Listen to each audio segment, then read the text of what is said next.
Hello বন্ধুরা, আসসালামু আলাইকুম। আজকে তো আমি খুবই অবাক যে 10 টাকায় বেলপুরি পাওয়া যায়।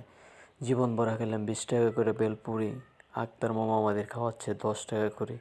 এটা যে কিসের জন্য খাওয়াইতেছে সেটাই বুঝি না।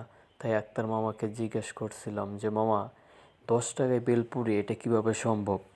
বলে যে সবাই তো 20 টাকা করে রাখে, আমি 10 টাকা করে রাখি। ভাই বিশ্বাস করো, আমি তো অবাক যে এত বড় বেলপুরি 10 টাকা কিভাবে সম্ভব।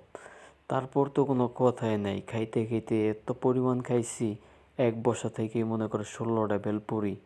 আক্তার মামা বলে যে তোমরা এত পরিমাণ বেলপুরি খাইতেছো কাহিনি কি? আমি কই মামা, এত পরিমাণ খাইতেছি কাহিনি একটি, সারা জীবন খাইছি 20 টাকা করে, আজকে যে বেলপুরি 10 টাকা, এটা কিভাবে সম্ভব? আক্তার মামা হেসে আমাদের একটা উত্তরে দিল যে 10 টাকা করে বেলপুরি আমি বেচছি, আমি বেশি বেচতে পছন্দ করি না, 10 টাকা করে বেশি এতে